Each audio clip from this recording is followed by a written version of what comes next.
What's up, guys? Welcome back to Coombsauto. In this video, I'm going to show you how to connect your Tesla Model Y to your iPhone. So real quick, you're going to go to this car icon right here. It's going to pull up this list, and down at the bottom, you're going to click on Bluetooth, right? Now, you're going to grab your phone and you're going to go to Setting.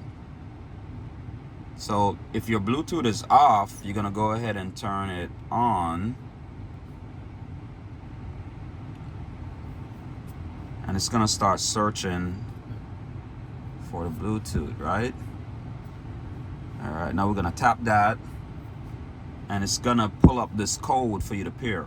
And you're going to select yes. And this is going to be if you want to do all the contact stuff. For now, we're not going to allow that.